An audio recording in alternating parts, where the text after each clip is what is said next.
All right, welcome everyone. Thank you for joining us today. We're thrilled to have you here, and we're very thrilled to be exploring this topic together with you. In our time together, we're going to be looking at strategies to help newcomer families navigate school in the United States. We're really excited to dive in. A little bit about us. I'm Rebecca Honig. I'm the Chief Content and Curriculum Officer at Parent Powered. So we reach families across the country with ways to support their child's learning and development. We serve a lot of families who are newcomers, not only helping them support language, but also navigate school systems in the United States. I've worked both nationally and internationally, spent many years at Sesame Street, reaching families across the world with supports. And I could not be more thrilled to be joined by America Lopez. America was born in Mexico, and she's been living in the Berkshires for about half her life. She's a full-time community health worker at Volunteers in Medicine, also known as VIM. You'll hear her refer to it as VIM. It's located in Great Barrington, Massachusetts, and VIM provides free, comprehensive, high-quality health care for patients in the region who are income qualified or ineligible for health insurance. But they also collaborate with community partners like schools and local governments and housing agencies to address non-medical factors that contribute to good health, such as food supports, safe housing, employment, childcare, and of course, education.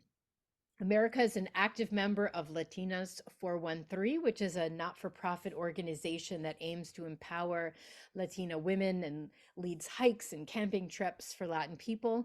And from 2021 to 2023, she served as the parent liaison for immigrant families at Berkshire Hills Regional School District. And she just did an extraordinary work in that role, which was a joint effort between the district and Volunteers in Medicine, with the aim of assisting newcomer families in adapting to and navigating the U.S. school system. So happy to have her here. And in our time together, we are going to explore as we go to the next slide. Here we go. um, Really, we're going to build a greater understanding of the strengths, needs, and lived experiences of families who are newcomers to the United States. We're going to investigate strategies to support families as they transition to school in the US. We're going to look at effective ways to foster supportive communities for new families and spark some ideas to help build and strengthen the capacity of families to support their children's education and really become partners and leaders and advocates for their families and within the school community and the community at large. America, come on. I want to just say before we start that this presentation was developed over a series of coffee dates. America and I sat together. She shared her story, and then we kind of looked at her lived experiences and her professional experiences. And we said, well, what do we want the key takeaways to be for schools and administrations in terms of supporting families who are newcomers? So what you're going to see today is the unfolding of America's story. We've arranged this in chapters. Uh, like all good stories, we will start at the beginning, but as we share these chapters, as America shares these chapters, we will then pause and kind of investigate, like, what are some of the key takeaways from this portion of the chapter that we are on. And so let's start at the very beginning. We called this chapter starting school. So when we get that slide, oh, there we go. Okay. So America, you had been in the United States for a while.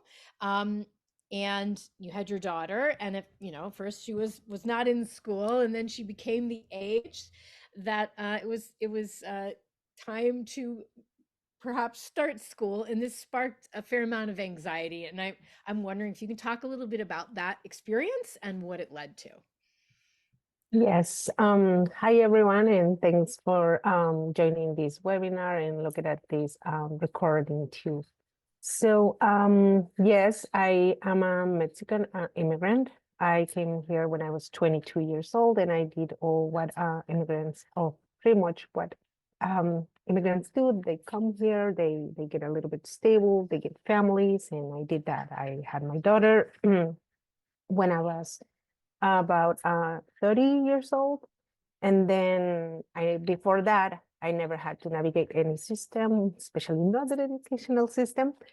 And when I had her, all I knew was that I needed childcare for her because I was working, so I did that.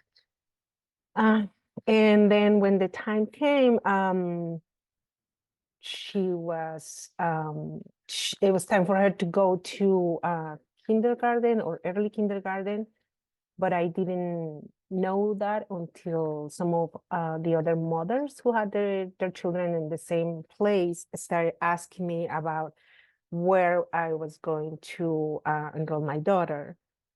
Um, and I felt like kind of um, ashamed or like anxious because I didn't know the answer and I felt like I needed to know that answer.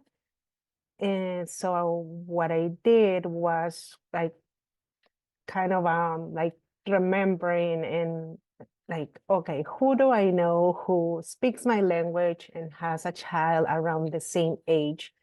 So I remember a friend who I met at a party and she had a daughter about the same age. So I went and I remember I called her and I asked her, I need to get my daughter into school. And I knew that she had a daughter who was about 5 years old, but she also had an older daughter. So I knew that she had gone through the process. She explained it to me. She said, this is what you need. And I think this is where your daughter is going to be enrolled, which was the same school district as her daughter's. That was a little bit surprising for me because we live 5 minutes away from elementary school. And I thought that my daughter was going to be there and the other school was like this, still is like 20 minutes away from my home.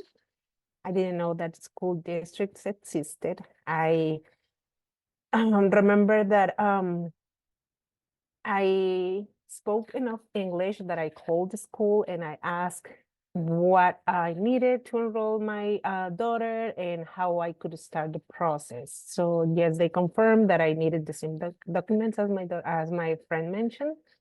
So I did that. I started gathering the documents and it was easy for me because my daughter was born here. So she had all the documents that she needed. I had proof of address. I had her immunization record. So I have everything I needed. And I went through the whole process and I felt a little bit hesitant about the process, but I could, as I said, I could still ask questions. And after that, I remember that every time I was at a party and or met anybody who had a child around the same age, I would say, "Oh, is your kid going to school yet?" And if they would answer no, I would say, okay, this is what you're gonna need. You need this, and you need to get ready before you even try to enroll your child. Have everything ready so it's easier for you. And I remember that sometimes people will look at me like, okay, I don't know why you're asking me this, but I just wanted to help. I didn't want anybody to go through the same experience that I did. I just wanted to be helpful. I was a little bit annoyed. Listening to this part of your story, and you and I talked a lot about this after as you were telling it, you know, as an administrator and educator, you hear this and you're like, this is an amazing opportunity, right? And what a gift to the school that you have people in your community who are helping families navigate in informal ways. So I think about this and it strikes me, and we chatted about this, that these informal family engagement moments that are almost invisible to you in the district possibly, or in, you know, in the walls of the school, these are just incredible opportunities because these are moments where trust is in place, right? America, you mentioned feeling anxious and sort of running through your mind like, who would I feel comfortable reaching out to? So and then you became that person and you were chatting with people at birthday parties and wherever you found them, helping them navigate.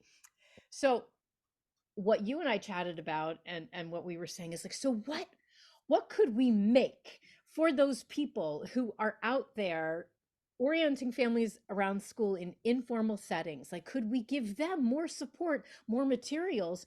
They're doing the important work of sort of bridging those trusted relationships and communicating really critical information. So you we sat down and we made a little resource that those of you on this meeting here might be able to adapt for your own purposes. So, Americo, walk us through what this is, and maybe, yeah, share it out with us in Spanish. Yes, so Rebecca and I were talking about how helpful would it be for maybe somebody like my friend who I mentioned, to have a card or yeah, like just a card saying something like bienvenidos a Modibro Elementary. Estamos muy complacidos de que su familia se una a nuestra comunidad escolar. El primer paso es registrar a su hijo para la escuela y para iniciar este proceso llame a nuestro enlace de familias, Susan al 413-339-4380. Cuando conteste, comuníquele, necesito inscribir a mi hijo o hija en la escuela y ella le ayudará con todo el proceso. Nosotros nos aseguraremos de que tenga apoyo con el idioma. Quedamos a su disposición. So, a few things that you may notice that we made sure to put in there. We didn't just put the number, right? We also gave the name of the person who would be picking up on the other end. It's a really vulnerable thing to reach out for the first time. So, having a name, knowing who's going to be on the other end of that phone call can be really helpful in sort of adding a level of comfort to that initial reach out. Another thing that provides some nice scaffolding is, you'll notice here we have a conversation starter, right? So like when Susan picks up, say, I need to register my child for school, right? Having that first thing you can say can go a long way towards bridging that connection. You'll also notice that we made sure to mention that language supports were available. And I think this piece is really critical. You'll hear us talk about it throughout, but we always want to be offering language support. It is absolutely essential, especially um, in those early, I mean, in all communications, but those first communications, when we're really like navigating systems for the first time, we want to make sure we're always offering language support.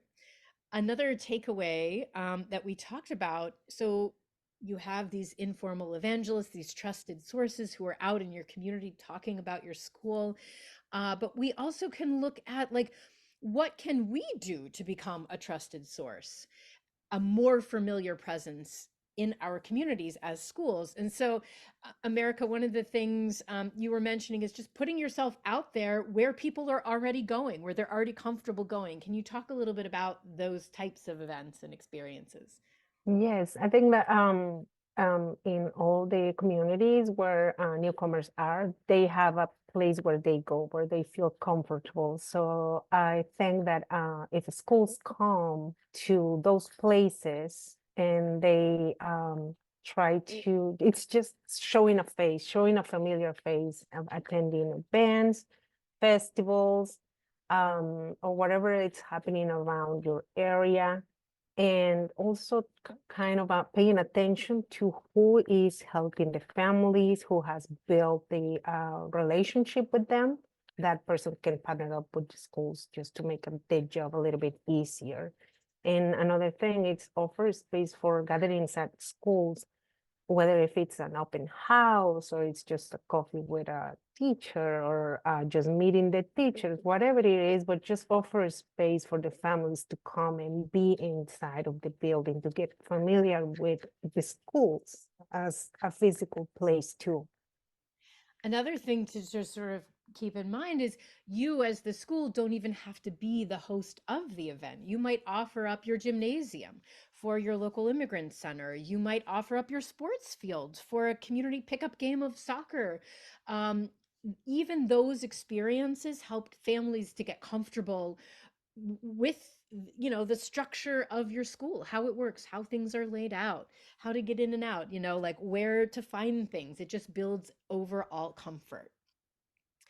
Another takeaway that is we discussed is, when you do meet with families, we always want to assume one critical thing, which is that they want to be engaged. And so to really always remain curious about the family's background, about their passions and interests and lived experiences, so that you're really coming at this from a place of openness, curiosity, and active listening. And America, you have some questions you feel are really critical for schools and districts to ask families when they meet for the first time in order to really maximize support. Tell us a little bit about those.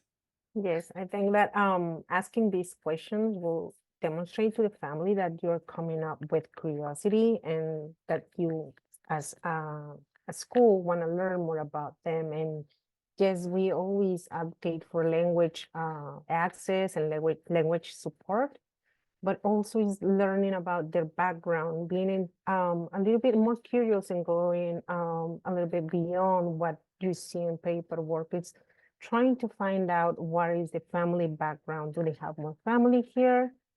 Are they here by themselves? Because if they have family who receive them here, it's more likely that they're gonna know how to navigate the school system, or they might be a little bit more familiar. They will still need support, but maybe it's a little bit less than a family that it's just new to the area and it's here with no other family members.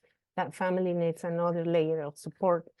And I think it's also very important to know what is the educational background, because if a family comes with a professional background, maybe they know how to navigate school systems. They are used to systems. We all have systems in all the countries. They might be different, but we all have them. So it's a little bit easier for those families to kind of like learn the ropes.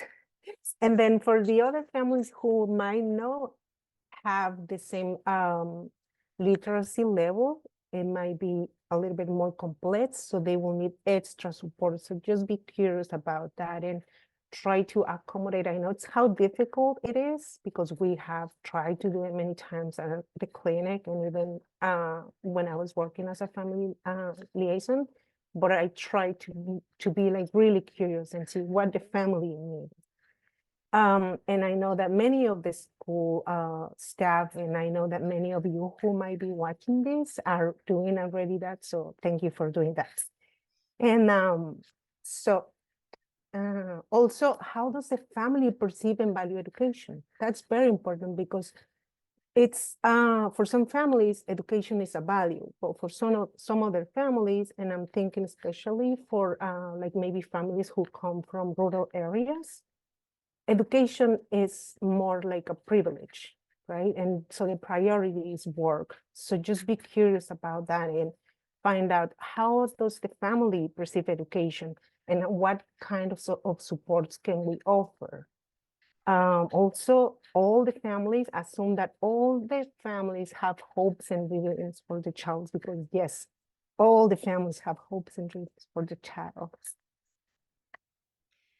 The other thing, and again, I think we can't say this enough, but always offering language support. And if you can't, for example, if you have a family coming from a country where you don't have anyone in your school or district who speaks that language, look for who in your community can.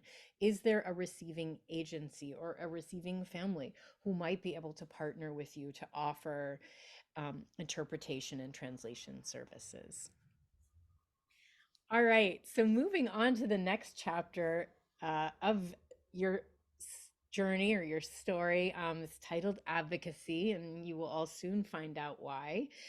So you were plugging away at school, getting more and more comfortable, and um, then something happened that really shifted your sense of sort of how secure you were and your community was with the school system. And I'm hoping you can kind of walk us through what happened and then what happened as a result of that thing.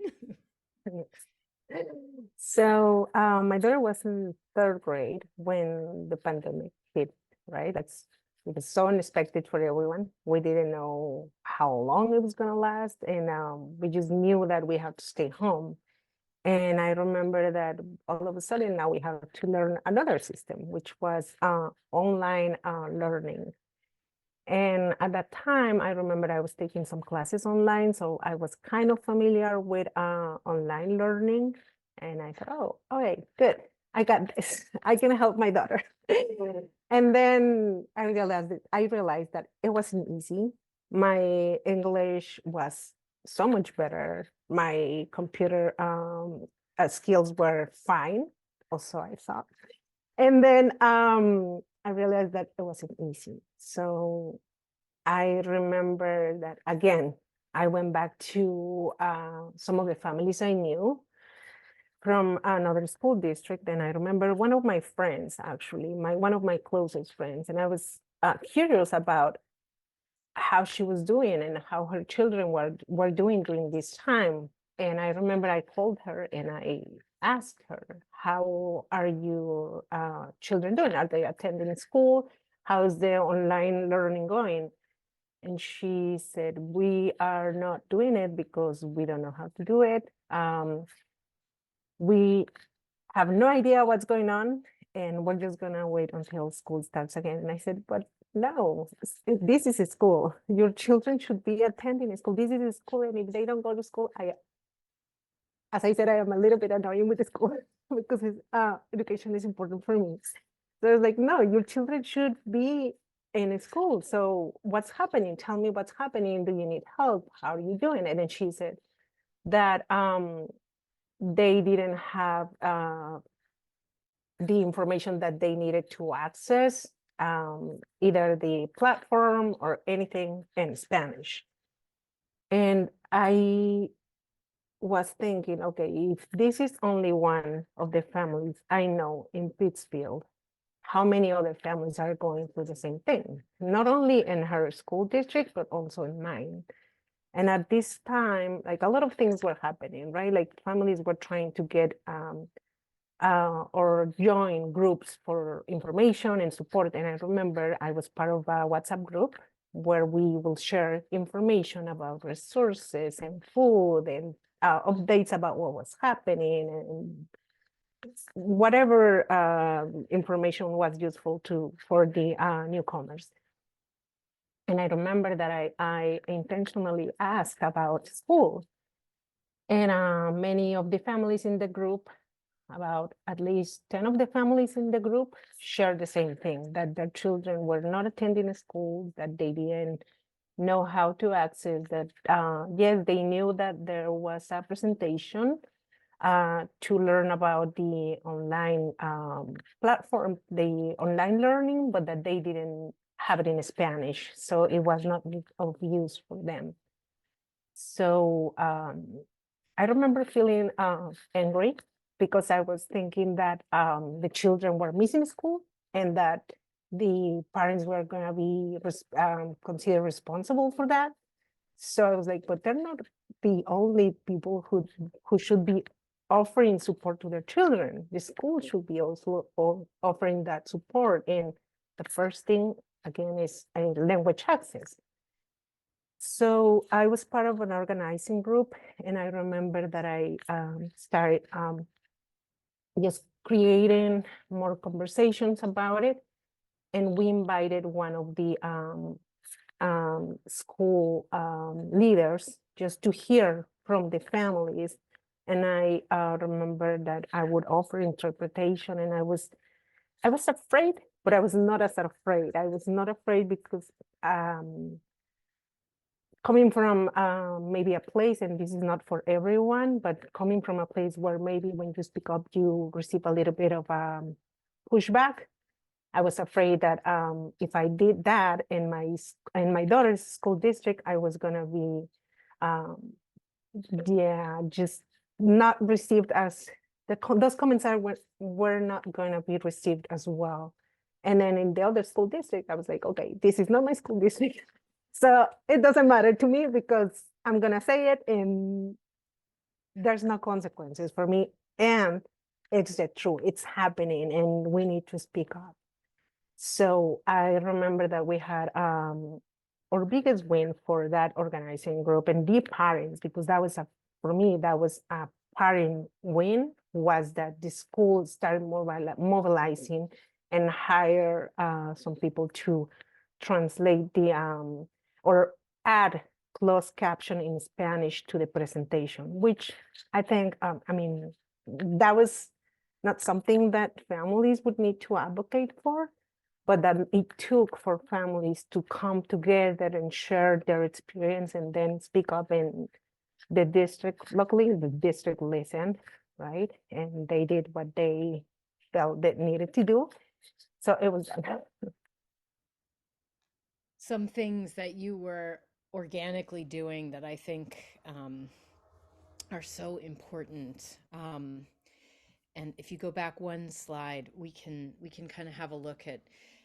So you mentioned something, America, which is that you were not advocating in your daughter's own district. You were in a different district, and that's part of what helped you feel comfortable really speaking out and organizing other parents. And I think we hear this and we really need to say to ourselves, how do we communicate to families that you can speak up, that we want to hear your voices, right? So I think first we want to make really clear statements to families that this is a place where we listen, um, and painting the picture also of just how important those voices are, that this is how we can ensure support, that this is how we best support our students as well.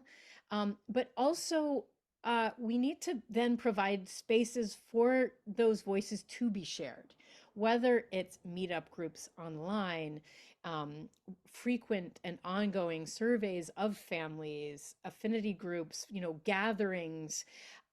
We want to hold the space for listening to happen. One of the things you mentioned, America, is that you invited the district into those conversations to observe and to listen so they could hear firsthand. So I think if we're always communicating to families that we want to be listeners, that we up the chances of getting invited into those spaces so we can really hear directly from families. I think also key here is that families need to see that what they say matters, right? So what you mentioned, you were advocating for language support and you got it. And I think that is how we communicate to families above all else, that what they say matters, is that we take action, um, and that what they say leads to change. Another takeaway that is really highlighted, I think, by this chapter of the story is that when we give support, it can't just be an additional scaffolding around navigating systems. It can't just be at the beginning of the year because change is always happening. And I wonder, America, if you could talk a little bit about, like, are there points in the year where you really want schools to say, oh, wait a minute, we're introducing a new system, things have changed, we got to really double down on the support we're offering, especially to newcomer families? yes, I think well, and I'm gonna use one of the examples from the school district in which I was working. So the grading system changed, and I remember that families were getting used to the previous grading system. And then we had these news that the grading system was going to change, and families started wondering, and I started wondering because I was like, okay, so now it's going to change, and how am I going to explain this? So I remember that, as I said, school systems are so complex, especially when you're not familiar with them. So I remember having these conversations with each of the principals. There's three schools in this district, and asking them to convey this information in a way that families could easily understand, including me, right? Because this was going to impact my daughter too. So they did that. So if you have a like change like that, that it's huge and it's going to impact that child, yes, you need to convey that information in a way that it's easily understood by families. If it's a new routine, for example, if it's when you have half days, that it's on the calendar. Yes, it's in the calendar, but I feel like that information can also share in a way that is like hey, so tomorrow we only have half day, and it's simple, it's easy, and families don't have to go back and take a look at the calendar just to check. Not all families have as a priority to just be on top of the calendars. So please be aware of that.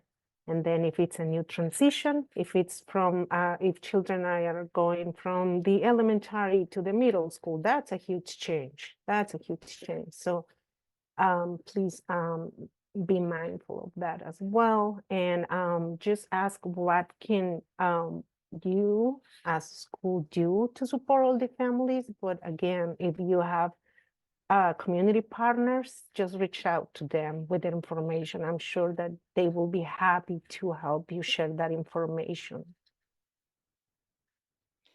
I think like a rule of thumb we could all be doing is pausing to reflect before any new information goes out and say, okay, is more scaffolding needed? Is more support needed? Is this a new system? Is this a new concept? Is this a new routine?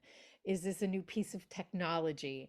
And really then picturing your families and making sure you're really picturing your newcomer families. Ideally, they're at the table helping you look through these to say, yeah, here's an area we need more support. Here's an area we need more support. All right. So, up until this point in your story, America, you were kind of an informal advocate and support, but that quickly changed, and you took on the official position that, to some degree, you had been serving for many years, which is the official part-time immigrant liaison for the district. Tell us about sort of how that came to be. Um, yeah.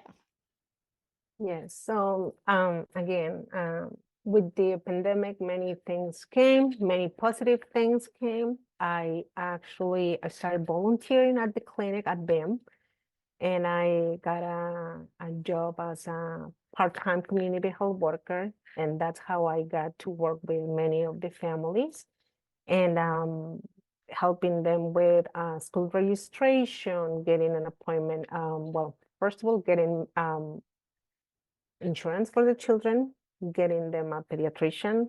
So helping them again to get all the documentation they needed to get their children enrolled in school.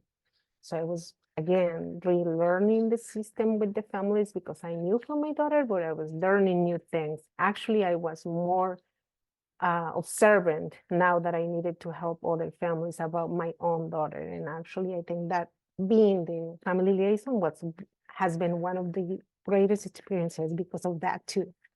So I remember that as I was doing my work as a community health worker, my executive director said to me that BIM or clinic was going to be partnering with the school district in Great Barrington.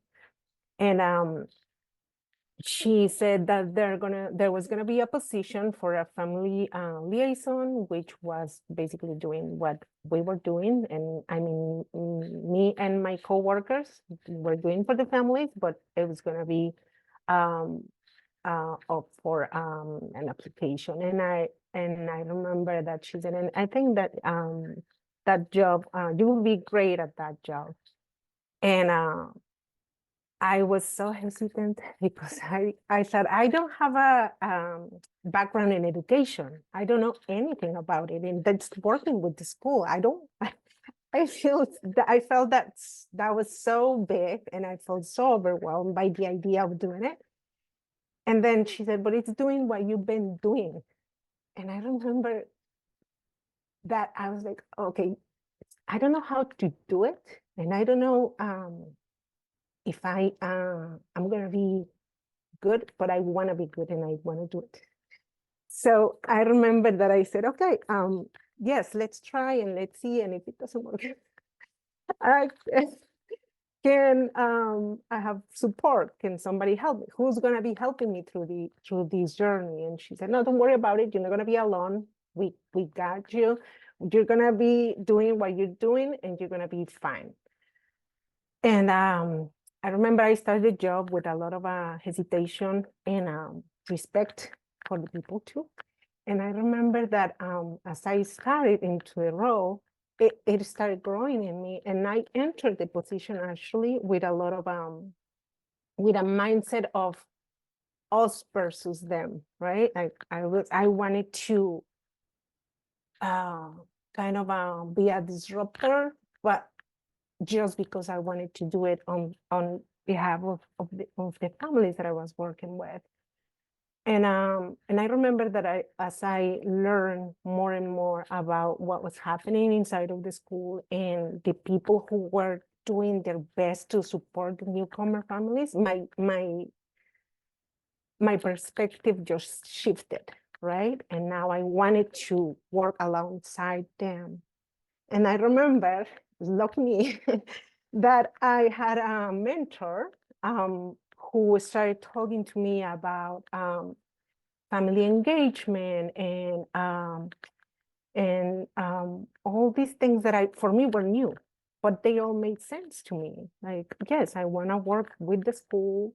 I don't want to work against them. I want to work in behalf, and I want to work with the families. So how can we partner? How can we? I want to be a bridge for the school and the families. And actually, that's the position, right? Being a bridge. But it didn't make sense to me until then, until I realized, like, okay, the school wants the child in the school, the parents want the child in the school, and the child wants to be in school. So my job is to just like put the team together, like put everything together and just like support the school, support the family, and support the child in the ways that I can. I didn't work directly with the children, but I worked with the children through the family. So the more and more I learn and the more and more I observe people around me, the more I felt that I was that if that I was maybe a little bit closer to be ready to be in the role. And then I remember that I started meeting people, other family liaisons who were doing the job, who have been doing the job for many, many years that I didn't even know that family engagement was this huge thing that it is. I was not even aware of that. And that opened my eyes to a whole new world.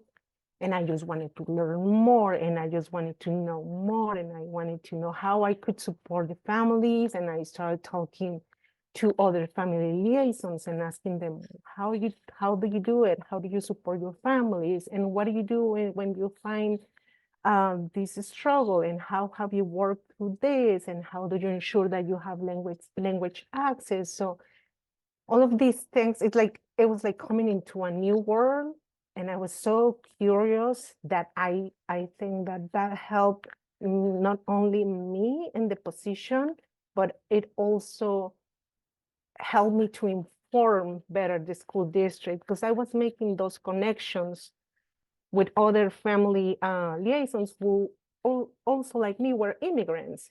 So they offered this perspective.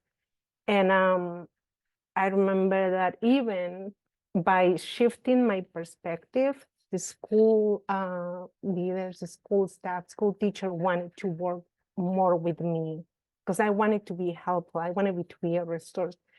I didn't want to go against. I wanted to say, like, how can we just work together? How can we partner? What do you need me to do? I have this idea. I heard that they are doing this in this school district, and they are so ahead. They are advancing this. So how about we try this? How about we try having an open house in Spanish? And I even remember that the principal at the middle school, he was um, he was um, he was a leader. He was so open to these things, and he actually started doing it. So it was easy for me to kind of like get a little bit from the other school districts and from what he was doing and from what everyone was doing around me, to just kind of put it together and say, how can we make it happen here in the school district? And I want everyone to get to hear about some of your biggest pride points and projects in your time in this position. But before we sort of call them out, you said something to me over one of our coffee dates about um, a parent who came to you, I guess, as you were in this role, and talked about this issue of, as a newcomer, what happens to your sense of power and efficacy? Um, and I don't know, do you remember what you said? Or, yeah, because I Yes. do. Okay, so yeah, better coming from you, but yeah, tell us about that moment. Yeah. So um oh my God, this job is so humbling. And I remember that I had so many great experiences with families.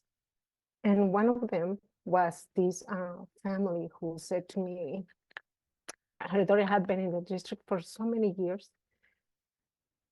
And she said, this is the first time that I get to be in the school, and also inside of the school, and that I feel that I belong here. And the second thing that she said is that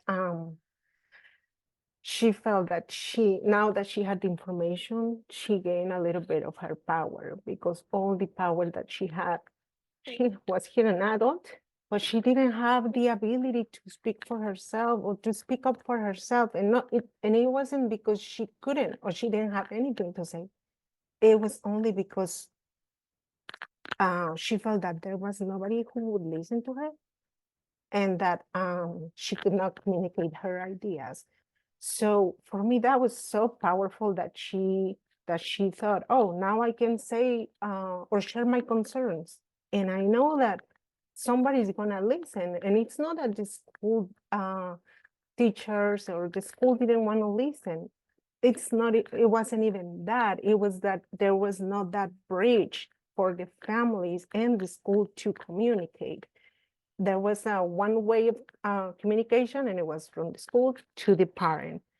And then when the school decided to not only open the role for a family liaison, but to partner with other organizations and build that relations, and say, how can we support our families? It was then when everything started happening in the family. This is just one example, but I have so many good stories about that time, because it was just so good to see families coming up and with their concerns, speaking up, asking questions, getting their children enrolled or signed up for extracurricular activities, for music, for art, for sports.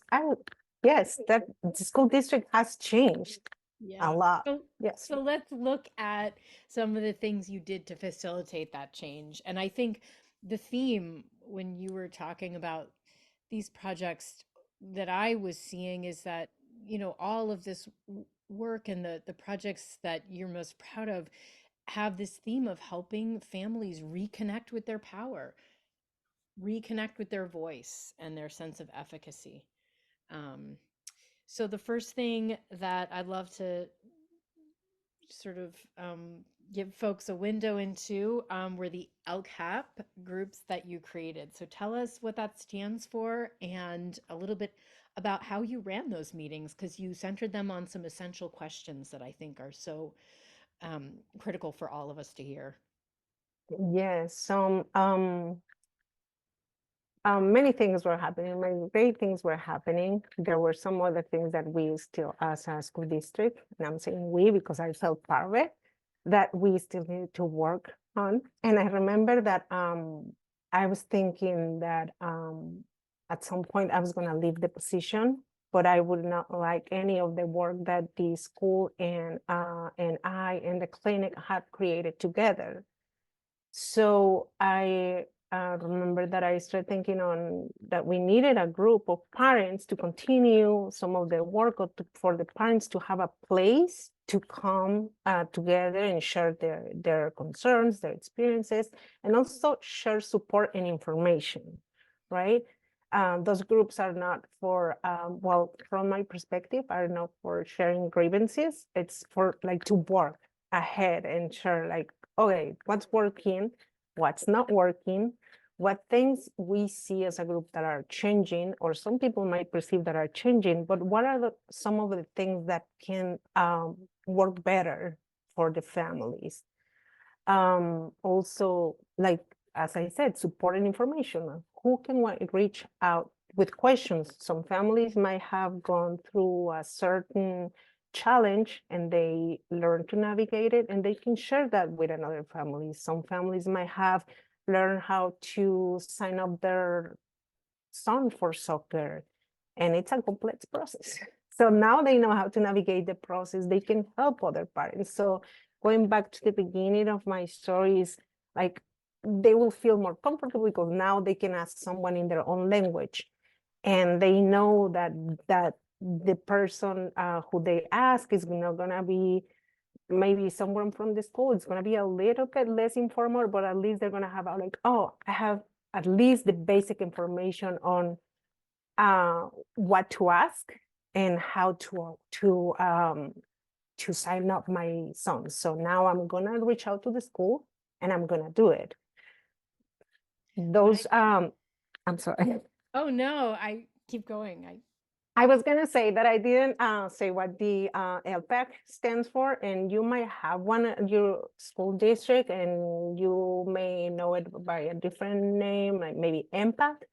But for us, it was English Learner Parent Advisory Council, and I know that in some other schools are called multi-lingual advisory councils.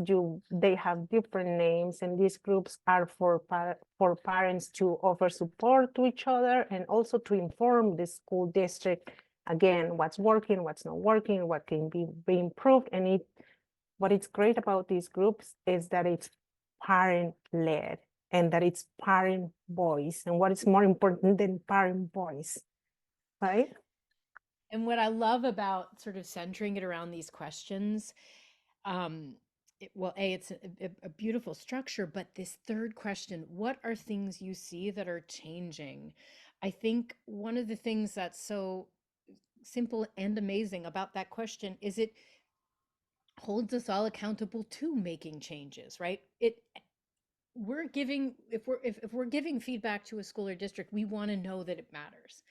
And so this question sort of, I think, drives us to notice, oh my gosh, we've been talking about this thing. We mentioned something that's not working, and now we're seeing this change.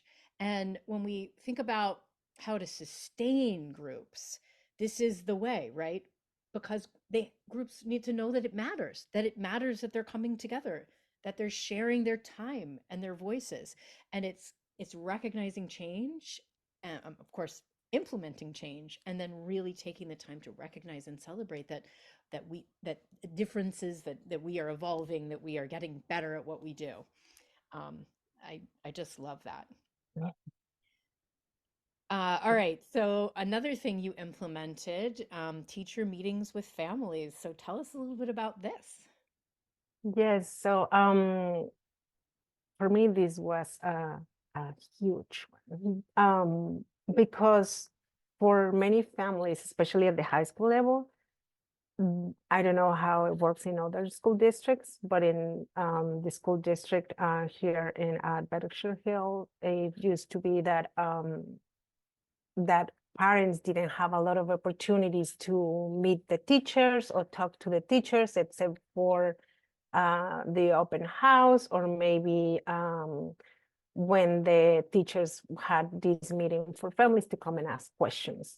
And I remember seeing this information in the website, and I reached out to the principal and I asked her, are you gonna have interpretation in the meeting so I can start reaching out to the families I know, and so they can come and have questions? And she told me that these meetings were so fast that parents will have only like a few minutes to talk to all the teachers.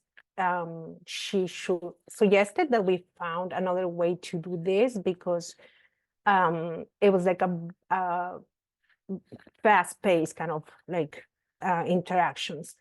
So I said, if it's okay with you, I would like to talk to the ESL teachers and ask them if they would be willing to have at least 15 minutes, which with each of the family. I can arrange those meetings, just for families to have the opportunity to talk to the ESL teachers. And the principal was fine with the idea. I reached out to the two ESL teachers at the high school, and I remember I said, you don't have to do anything. I can do it. I can call the families. I can arrange the meetings. Just tell me when you have a block of 3 hours. I think it was 3 or 2 hours. And I just 15 minutes for each family. If you give 15 minutes to each family, because I know you have a lot of families, but if you at least talk to them and tell them a little bit about how their student is doing and all that, they will really appreciate it. And I remember that one of the teachers was a little bit hesitant because she didn't know if families were going to be coming or not. And I said, oh, no, they're going to come. I think they're going to come. And I was so afraid that they were not going to show up. And I was like, okay, I promise I better deliver. So I remember that I would call the families and say, like, this is very important for you. You're like, this is like a one time thing that's gonna happen this year. So please just make it on time. Come with questions you have. Come ready with questions. Come ready with questions because it's gonna move fast. So I scheduled the slots, 15 time slot for each of the families, each families for each of the teachers. Yes, there were families who were not part of this, but they were families who were a little bit, whose students were a little bit more advanced. So I was like, okay, they're gonna be fine because they are gonna have another opportunity to meet with the teacher or the counselor. So I prioritize the families who needed like that extra layer of support. And I got there and I was like, we're not even going to need interpretation because I'm going to be there. And one of the ESL teacher speaks Spanish. So we did it. All the families show up and all the families show up even before the time of that meeting. And what I did not expect was that they were going to come with the students, because that's custom in at least in Mexico it is, right? Like you go to a meeting with a teacher, you bring the student. And I thought that they're gonna be showing up alone. No, all of them brought the student with them. So it wasn't only the parent or it was the parent and the student. So both of them were sitting face to face with the teacher, and they had opportunities to clarify, to ask questions. And I just remember some of the parents' faces like beaming with pride when the teacher will say, like, the child's doing so good in this and this class, and he's gonna be or she's gonna be ready to move to that class. And yes, they're working in their English skills, but they're doing so good on this. So for me, that was just so, like, it just showed how much the families wanted to be involved, even at that level of like a high school level, how much they wanted to be involved in the children's education. And for me, it was such a big like I wanted the teachers to see that. And I wanted them to recognize that families needed that they needed to see them, to talk to them, to feel that they were going to be heard, and to feel that they were going to be seen. You said something that we've talked about this before, and I'm hearing it like through fresh ears, and I want to put a highlighter on it because, we've been talking on this webinar about supporting families when new systems are introduced and new routines. But you did something when you were starting these meetings that I want to name, which is that this was new for teachers, and teachers needed more support. And, the teacher who came to you who was nervous was signaling something that we really need to listen to, which is that sometimes welcoming a family, conversing with a family who you don't speak the same language as, who might have different cultural norms and values, like, is a vulnerable thing for everybody. And that we always want to look for ways to also be supporting our teachers, right? And I think so much of the work you did was actually also around helping teachers sort of navigate new situations, new routines with families, and that the support you gave really allowed these things to be sustainable and to be positive for everyone, which is just, I just want to mention that because it's such a significant piece of the work. Another thing that you did, America was very busy in her time there, and this is just like a fraction of the work. You implemented a far more accessible and scaffolded registration process. And I just want to sort of quickly go through this. There's a lot of information here, but you overhauled sort of the induction manual for newcomers. And so if we go to the next slide, we can see some of the things you wanted to make sure were in there. Um, so there's a lot on here, right? A welcome statement, a statement about your a commitment to not asking about immigration status, which is would of course vary by state and in terms of what you can or cannot say around that, and if you can make that promise, but um, numbers to call to register, lists of required documents and registration, and numbers to call for assistance. Is there anything in here that you want to like really call out and give a little bit more context for in terms of why you chose to make sure it was included? And there's a couple more pages as well that we'll dive into. Yes. Well, I for me, one of the most important thing was welcoming families, right? Um, just a short statement goes a long way, right? If you say so and so school district welcomes you to our community, and we will be happy to have your child in our school. I think that says a lot to the family that you are happy to actually have the child in your school. And many families, especially when they're younger, sometimes they don't know where they're gonna drop their child. So saying that, it goes a long way.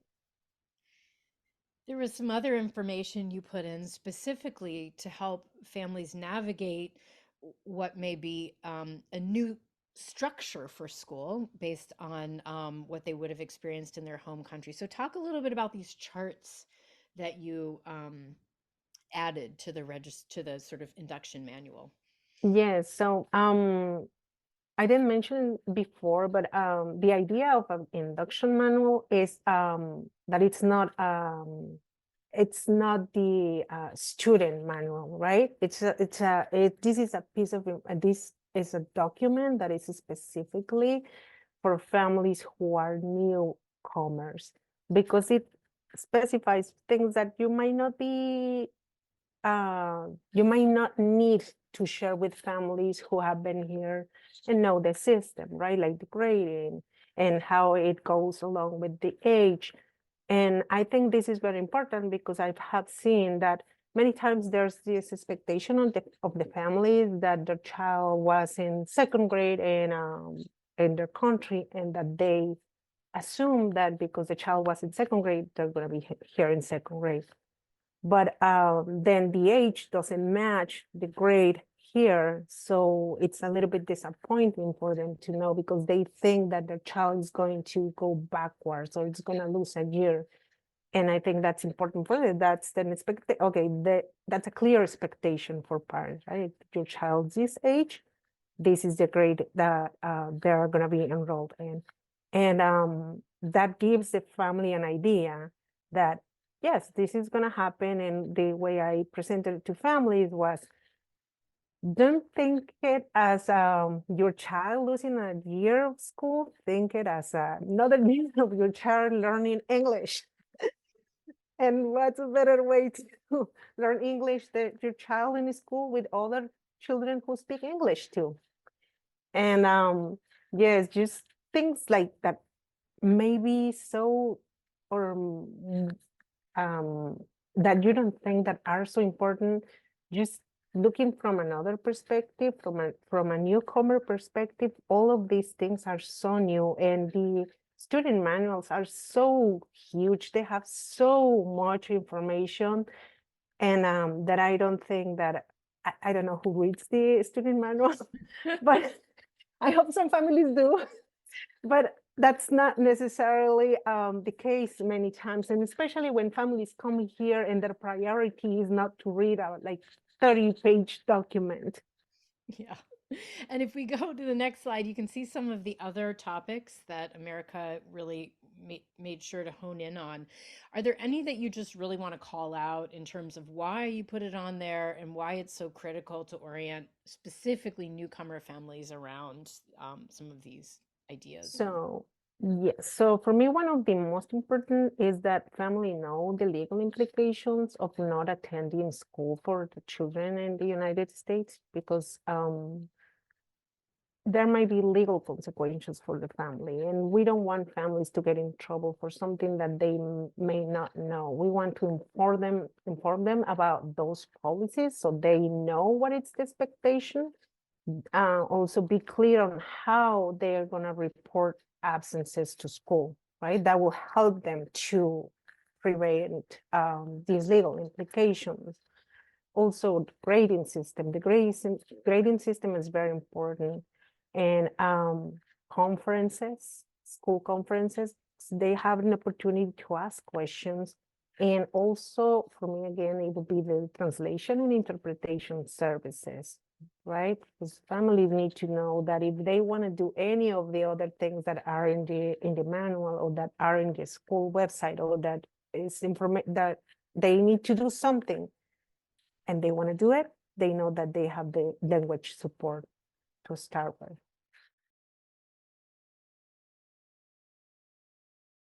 When parents support learning and development at home, everyone thrives. Kids, educators, schools. But parents and school staff have so much on their plate, which can make it challenging to partner up. That's why Parent Powered is so effective. It reaches parents wherever they are and fits right into their busy lives, giving students more learning support without asking more from your busy team. Parent Powered is an evidence-based family engagement solution designed to reach all families, and we do it in the most accessible way possible: text messages. When you partner with Parent Powered, your parents receive a carefully crafted, standards-aligned curriculum that matches their students' age or grade. Through easy-to-act-upon insights, activities, and strategies, we help parents connect with their kids and turn everyday moments into learning moments. We even link families to critical local resources and supports, and survey them about their needs. And access for everyone is built into our approach. Messages are culturally adapted and come to families in their home language. Emails often remain unopened, but text messages have a 98% open rate. And parent-powered messages work. Our approach has been shown to increase families' engagement at home and with school, leading to 2 to 3 months of learning gains. Parents, teachers, and administrators all see the results. With Parent Powered, parents become partners. Kids come to school even more supported and ready to thrive, and administrators have the easy tools they need to drive powerful family engagement.